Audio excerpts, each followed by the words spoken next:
Einen wunderschönen guten Tag, hier ist wieder dein Markus aus Dubai. Ich hoffe, euch geht's allen sehr, sehr gut. Vielen Dank für die ganze Aktivität der letzten Tage und Wochen, auch wenn nicht die größte Anzahl an Aufrufe da war. Check unbedingt auf jeden Fall gerne die letzten Videos, denn in diesem Video möchte ich auf 3 Punkte eingehen, die du wahrscheinlich von Dubai noch nie gehört hast. Und ob diese Punkte negativ sind oder positiv, das kannst du gleich selber am Ende des Videos natürlich entscheiden und auch deine Meinung natürlich hier da lassen. Du kannst auf jeden Fall auch am Ende des Videos einen Daumen nach oben da lassen, deine Meinung, deinen Kommentar und auf jeden Fall, falls du es noch nicht getan hast, ein kostenloses Abo. In Dubai, wir wissen, Dubai natürlich in den UAEs, in den Vereinigten Arabischen Emiraten, hat natürlich auch so seine eigenen Gesetze. Es ist sehr fortschrittlich und auch sehr viel digital hier am Start. Ja? Und dementsprechend bin ich gespannt, was du jetzt gleich dazu sagen wirst. Denn ich hatte letztens ein Video abgedreht, ein Live auf einer anderen Plattform. Und ich wurde dann angesprochen, als ich in diesem Live war. Das ist nämlich der erste Punkt, den ich noch nie gehört habe. Und vielleicht wurde ich auch nur veräppelt. Vielleicht hast du auch dieselbe Erfahrung mal gemacht. Aber ich fand das ganz krass. Ich war am Filmen in dem Live, Dubai Marina, JBR, und war auf dem Weg zum Dubai Eye, zu diesem Riesenrad. Und ich habe dann gefilmt, ganz entspannt, habe mit den Menschen den Austausch gesucht. Wenn du auch natürlich mal bei dem Live dabei sein willst, einfach mir folgen auf sämtlichen Plattformen, der Markus. Und was ist dann passiert? Ich wurde tatsächlich angesprochen von einem Security, die da so rumstehen und natürlich auch ihren Auftrag natürlich auch erfüllen möchten. Ich wurde dann angesprochen und ich habe es zuerst gar nicht verstanden, was er jetzt eigentlich von mir will. Und nachdem ich dann das herausgefunden habe, was er von mir wollte, hat sich herausgestellt, dass das Filmen hier erlaubt ist. Das ist kein Problem, aber man darf nicht filmen mit sowas hier. Mit einem Stativ. Darfst du nicht filmen. Und ganz ehrlich, da war ich richtig überrascht, weil ich habe ihn echt gefragt, are you kidding me? Willst du mich jetzt veräppeln so auf die Art? Was ist der Unterschied zwischen, wenn ich das Handy jetzt hier drinne habe und so? Er konnte es mir nicht erklären. Das sind die Richtlinien hier, meinte er. Du darfst mit einem Stativ anscheinend hier nicht filmen in Dubai Marina. Also das ist wirklich krass. Das habe ich zum ersten Mal gehört. Und dann, gut, habe ich das Ding abgemacht. Ich habe ihn gebeten, alles klar, pack das Ding bitte in meinen Rucksack rein. Hat er reingepackt. Und dann, ich war ja im Live, ging es direkt weiter. Aber das fand ich krass. Also da kannst du mir gerne mal sagen, was du dazu sagst. Hat er mich verarscht oder ist das wirklich so? Bin sehr gespannt. Ein weiterer Punkt, den ich hier aufzeigen möchte, ist Autofahren. Autofahren hier in Dubai ist natürlich auch nochmal eine ganz andere Nummer als jetzt in Deutschland zum Beispiel. Und ich muss sagen, auch hier fahren viele verrückte Menschen rum. Warum ist das so? Weil natürlich viele Menschen auch sicherlich hier gestresst sind. Das ist ja nicht immer so, wie vielleicht das nach außen gezeigt wird. Nein, auch hier sind viele Menschen natürlich gestresst, weil sie natürlich einen gewissen Leistungsdruck sicherlich auch haben. Und was passiert dann, wenn man natürlich Stress hat? Dann kommt es natürlich auch gerne mal zu Unfällen oder zu unüberlegten Handlungen etc.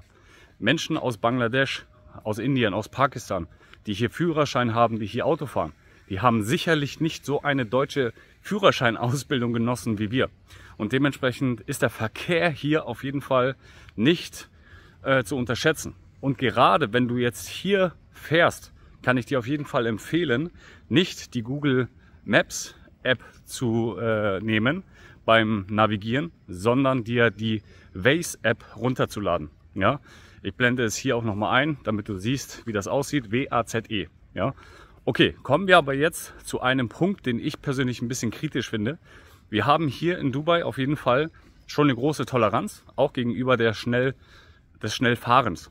Wenn jetzt hier auf der Schnellstraße, Autobahn 100 ist, dann kannst du bis maximal 20 km/h schneller fahren. Ist voll gut, voll tolle Toleranz. Aber ab 121 in dem Fall hast du natürlich gleich eine Strafe von ungefähr 200 € am Hals. Habe ich mir sagen lassen, weiß ich nicht. Soll so sein, die Strafen sollen heftig sein. Ja? Okay, das heißt 120 ist erlaubt, du darfst 140 maximal fahren. Ja, fahr besser 130 oder langsamer. Ja, also auch hier immer auf die Straßenschilder natürlich achten. Aber letztens, ganz komisch, ich habe hier einen Leihwagen und plötzlich habe ich eine E-Mail bekommen mit einer Strafe soll ich bezahlen von umgerechnet ca. 130 Euro. Und warum? Weil ich anscheinend eine durchgezogene Linie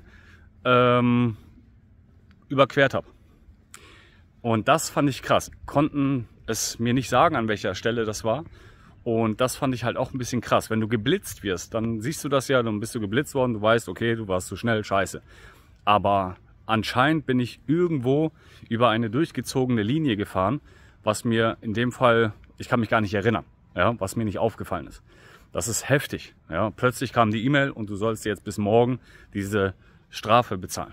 Das ist heftig. Ich fand das wirklich krass. Ich war da sehr überrascht und bin sehr gespannt, was du dazu sagst. Wenn du geblitzt wirst, zu schnell fährst, alles in Ordnung. Es ist alles sofort sichtbar.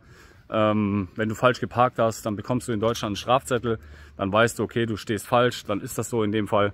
Aber irgendwie einfach so eine E-Mail zu bekommen, vor allem, das ist fast einen Monat her, fand ich jetzt ein bisschen krass.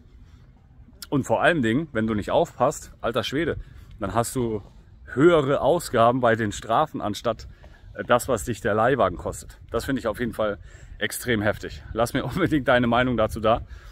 Und wenn du auch hier neu bist im Fahren in Dubai, dann pass auf jeden Fall auf.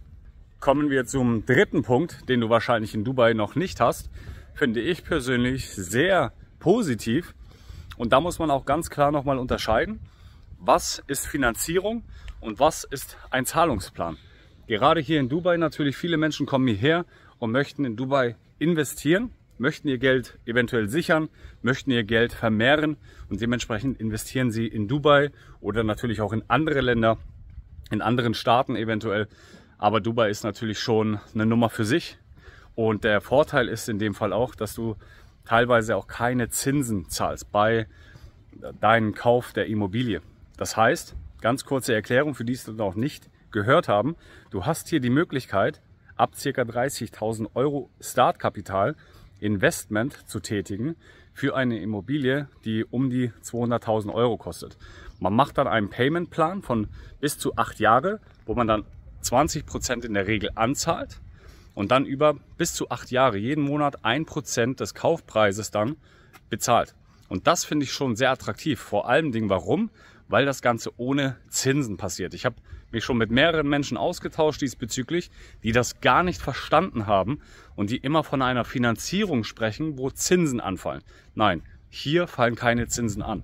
Natürlich, wenn du zu einer Dubai-Bank gehst, nachdem du es geschafft hast, überhaupt ein Dubai-Bankkonto zu eröffnen, das klappt am besten natürlich, wenn überhaupt mit einer Emirates-ID, sprich du solltest eine Firma hier gegründet haben, du solltest angestellt sein, was meiner Meinung nach nicht das Beste unbedingt ist, oder du hast eine Investition getätigt und kannst dann natürlich deine Emirates-ID bekommen, dementsprechend ein Bankkonto eröffnen. Wenn du dann aber eine Immobilie weiterhin finanzieren möchtest über eine Dubai-Bank, dann fallen auch hier Zinsen an. Das muss man natürlich wissen. Und deswegen finde ich persönlich das sehr attraktiv, dass man schon mit kleinem Geld einfach netto ohne Zinsen Monat für Monat bis zu 8 Jahre das Ganze gestreckt bezahlen kann. Finde ich super interessant. Gerade im Vergleich zu Deutschland natürlich, wenn ich überlege, meine Eigentumswohnung damals finanziert, das hätte wahrscheinlich 30 Jahre gedauert, hätte ich diesen Plan weitergemacht und ich hätte Dutzende, Tausende von Euros nur an Zinsen bezahlt. Richtig krass. Und dementsprechend bin ich sehr gespannt, was du dazu sagst. Wenn du deine Investments schon getätigt hast in Dubai, lass es mich gerne wissen. Und wenn du mehr darüber auch erfahren willst, lass es mich auch gerne wissen. Und nenne mir gerne mal deine Meinung zu Punkt 1, Punkt 2 und auch natürlich zu Punkt 3. Ich bin sehr gespannt und freue mich auf das nächste Video. Lass dem Video einen Daumen nach oben da, lass einen Kommentar da und natürlich auch gerne ein kostenloses Abo, wenn du es noch nicht getan hast. Und wenn dir das Video ganz toll gefallen hat und mehr Menschen über Dubai das erfahren sollen, gerne einfach teilen das Ganze. Ich freue mich auf das nächste Video. Bleib gesund und munter. Dein Markus aus Dubai.